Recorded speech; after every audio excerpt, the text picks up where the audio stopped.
into a service that's been popping up. Look inside the box. Mm-hmm. Been hearing a bit about this one. Our mission really is just to figure out what it actually is, what makes it tick, and if it might be that single solution people are hunting for. Right. And we've looked at a bunch of stuff features, the price tag, who they seem to be aiming for. Okay, let's get into it then. So what is look inside the box? It sounds like more than just your average streamer. That's the first interesting thing, yeah. The material we've seen calls it an all-access IPTV service. So straight away, that's a bit different from just Netflix or Hulu. IPTV. Yeah. Okay. For someone maybe not familiar with that term, what's the practical difference? Like, what does that mean for watching stuff? Think of it like getting TV channels, the traditional way, but instead of a cable line, it's coming through your internet. Same way you stream, say, YouTube or whatever. Ah, okay. Gotcha. Internet Protocol TV. Makes sense. Exactly. And that delivery method, it gives them a lot more flexibility, hence the crazy numbers you see. Yeah, the numbers are wild. Our sources are throwing around 99,000 plus live HD TV channels. I mean, wow. 99,000. It supposedly covers everything: news, kids channels, premium sports, international stuff too. The sheer scale there, 99,000 plus, it suggests they're going for like total coverage, trying to hit every possible niche interest that, maybe regular cable or streaming bundles just ignore.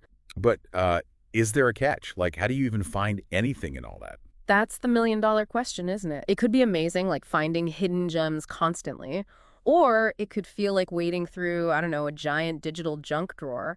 The navigation and organization would have to be really good. That's a very fair point. It's not just live TV either, is it? Yeah. There's on demand too. Right. Huge library there as well. We're talking 80,000 plus movies and 10,000 plus TV series. 80,000 movies. Some info suggests that library size might actually dwarf, some of the big players we all use. That's a lot of content. It is. And again, the question isn't just the number, impressive as it sounds. It's about the quality and the discoverability. Are these films and shows you actually want to watch? And can you find them easily? True. Quality over quantity. Mm-hmm. Or maybe in this case, they're aiming for both. Maybe. It's an ambitious goal. Okay, let's pivot slightly. Something crucial for a lot of people's sports. What's the deal for sports fans with look inside the box? Yes. This seems to be a major focus area for them. The info highlights all sports packages, pay-per-view included, 20,000 plus 247 channels, and over 1,000 local channels. Well, okay. All sports packages plus PPV. That sounds almost too good to be true for someone juggling ESPN Plus. Yeah. Maybe a lead pass paying extra for fights. Well, that's the potential hook, isn't it? If you're tired of multiple bills, different apps, maybe missing games because they're on some obscure channel you don't have, the idea of having it all in one spot is very appealing. Definitely. Think of the convenience. No more app hopping during commercials, no surprise PPV charges popping up. And those 20,000 plus 247 channels dedicated to sports, that suggests an incredible depth of coverage. Not just the main events, but maybe niche sports, replays, analysis channels. Yeah, like a constant stream of sports content. It could really simplify things for serious fans. Just one place to go. That consolidation could be a huge selling point. Less time figuring out where to watch, more time actually watching. Okay, so massive content library, huge sports offering. But how do you actually watch it all? What about devices? They seem pretty flexible there. Sources say you can stream on 1, 2, 3, or even 4 devices at once. 4 devices. That's pretty generous. Good for families or households where everyone's watching different things. Absolutely. So, smart TVs, your phone on the commute, tablets, laptops, the usual suspects seem covered. That simultaneous streaming is key for value. And they have their own app, right? Not just using a generic player. Yeah, they mentioned their very own custom streaming video player app. Apparently, it's designed for smooth performance, minimal buffering, and easy navigation. That sounds good. Buffering is the worst, especially on live TV. And a clunky interface can ruin the whole experience. Exactly. Building a custom app suggests they're serious about the viewing experience itself, trying to optimize it for their specific content delivery. That could mean a noticeably better, smoother feel. Especially crucial for live sports, like you said. Any lag there is a killer. Good to know. What about if something goes wrong, like technical glitches, billing questions, customer support? That's always important, yeah. They apparently offer live chat support. Live chat. Okay, not just email or a help forum. Right. The promise is real-time help from real people quickly, which, if it actually works that way, can save a lot of frustration compared to waiting on hold or for an email reply. Definitely. Especially with something potentially complex like IPTV, having quick access to a real person could be a big plus. Peace of mind. Mm-hmm. Crucial for user confidence, I think. All right, the big one. The elephant in the room. What's it going to cost me? Okay, the price point mentioned is pretty eye-catching. Plans apparently start at just $20 a month. $20. For all those channels and movies and sports? That's what the sources indicate, yeah. Starting point. Presumably there might be tiers, but that entry price is low. Wow. I mean, they compare it to being less than what you'd spend on one meal out. Puts it in perspective. It does. It frames it as a relatively small monthly outlay for potentially, a massive entertainment package. And are there hidden fees? Long contracts? That's the usual catch with cheap deals. Apparently not. They seem to emphasize no contracts and no surprise fees. A simple, transparent model. That's appealing. People hate being locked in.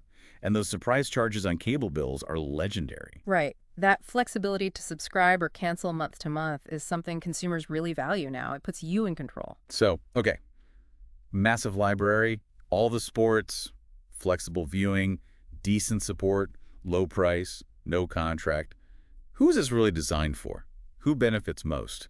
Well, the info we have breaks it down a bit. It seems ideal for people who want to stream on the go. Makes sense with the multi-device support. Okay. Commuters, travelers. Yeah. Also, families with different content preferences. Again, the sheer variety caters to that. Something for everyone, theoretically. Makes sense. Avoids the remote control fights, maybe. Potentially. Then, obviously, sports fans who don't want to miss a single play. We covered how big their sports offering seems to be. Right. That's a core group, clearly. They also mention, interestingly, gamers who like background content while they play. Huh. Okay. Like having a sports channel or something on a second screen while gaming. Yeah. Or maybe just some mindless TV. And even side hustlers and digital entrepreneurs who want options while working. That's specific. So thinking about people working from home, wanting some background noise or distraction. Seems like it. It shows they're thinking pretty broadly about how people actually use streaming in their daily lives, not just for focused binge watching. So it sounds like they're casting a pretty wide net then. Fundamentally, yeah. It seems targeted at anyone really looking to, first, save money compared to traditional cable, and second, get basically everything in one place. Especially if you're ready to ditch cable entirely. Cut the cord, simplify the bills, but still have access to tons of stuff. Exactly. It boils down to that combination. Yeah. Massive variety, multi-device convenience, and a potentially very disruptive price point. That's the core appeal for a lot of viewers today. Okay, so wrapping up our deep dive here. Look, Inside the Box is positioning itself as, well, a behemoth. Just a staggering amount of live TV, on demand, especially heavy on sports. All starting at that low $20 price point, aiming to really undercut the traditional players. It's built around value, choice, and modern viewing convenience. Value, variety, convenience. Got it. Yeah. Now, one really critical detail we found, if you're thinking, okay, I want to check this out, listen out. Yes. The trial period caveat. Right. Sources say they do not offer free trials on weekends. So if you want to kick the tires, you need to plan for that. Try signing up on a weekday. Good tip. Don't wait till Saturday afternoon to try and get a free look. Definitely. You can check out their plans and get more info over at their website, www.lookinsidethebox.com. That's lookinside-thebox.com. Worth checking out if the description piqued your interest. And hey, if this was useful, maybe pass it along, especially to anyone you know still complaining about their cable bill. There might be other ways. True. The whole entertainment landscape keeps shifting, doesn't it? It really does. And figuring out how you want to navigate it, maybe find a smarter way to stream. Well, that's kind of the ongoing challenge, isn't it? Yeah. Something to think about.